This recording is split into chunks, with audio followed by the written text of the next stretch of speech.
বিশেষ কোনো পশু জবাই করা এটাকে সওয়াবের কাজ মনে করা যাবে না। অন্য মাসে জবাই করেন সেসব এই মাসেও করেন, সেটা ভিন্ন বিষয়, কিন্তু সওয়াবের অংশ হিসাবে এই মাসে কোনো পশু জবাই করা যাবে না। রজব মাস উপলক্ষে 5 নম্বর যে আমলটি প্রচলিত আছে অথচ তার কোনো গ্রহণযোগ্য ভিত্তি ইসলামী শরীয়তে নাই, তা হলো এ মাসে বেশি বেশি নফল রোজা রাখা এবং ইতিকাফ করা।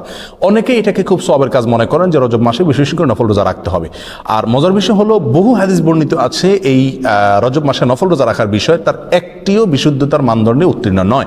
রজব মাসকে কেন্দ্র করে আরেকটি আমল প্রচলিত আছে, তা হলো উমরা বেশি বেশি করা, বিশেষ করে সৌদি আরবে প্রচলিত আছে, আর শিয়াদের ভিতরে এটা বেশি প্রচলিত আছে।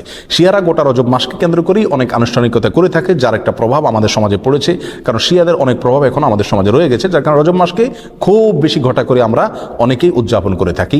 তার ভিতরে একটি কাজ অনেকেই করে থাকেন, তা হলো বিশেষভাবে উমরা। মনে করেন যে রজব মাসে উমরা করলে বেশি সওয়াব হবে এবং এটাকে উমরায়ে রজবিয়া বা রজব মাসের উমরা বলা হয়, অথচ এই সম্পর্কে নবী আলাইহিস সালাম থেকে বিশুদ্ধ কোনো হাদিস পাওয়া যায় না।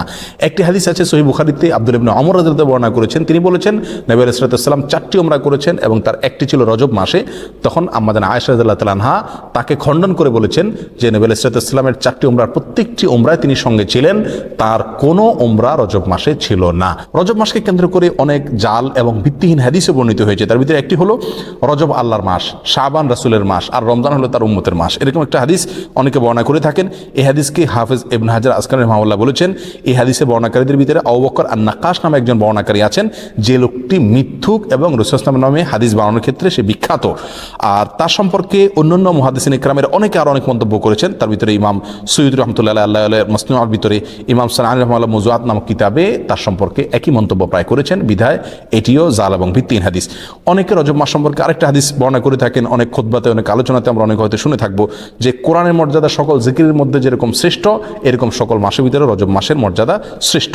এই হাদিস যারা বর্ণনা করে থাকেন, এই হাদিস প্রসঙ্গে হাফেজ ইবনে হাজার আসকালানি রাহিমাহুল্লাহ এবং অন্যান্য হাদিস বিশারদ, বিশেষ করে জাল হাদিস বিশেষজ্ঞ উলামা ইকরামের অনেকেই বলেছেন যে হাদিসে বর্ণনাকারীর ভিতরে সিক্তি নামে একজন বর্ণনাকারী আছেন, আর এই বর্ণনাকারী, এই লোকটি জাল হাদিসের বিখ্যাত বর্ণনাকারী, অর্থাৎ রাসূল সাল্লাল্লাহু আলাইহি ওয়াসাল্লামের নামে মিথ্যা হাদিস বর্ণনা করার ক্ষেত্রে তার বিশাল খ্যাতি রয়েছে।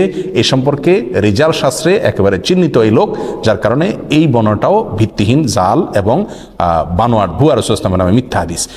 রজব মাস সম্পর্কে আরেকটি জাল বা ভিত্তিহীন হাদিস আছে, তা হলো রজব মাসে যে ব্যক্তি 3টি রোজা রাখবে আল্লাহ তাআলা তার আমলনামায় 1 মাস রোজার সওয়াব দিবেন, আর যে ব্যক্তি 60টি রোজা রাখবে আল্লাহ তাআলা তার জন্য জাহান্নামের 60টা দরজা বন্ধ করে দিবেন।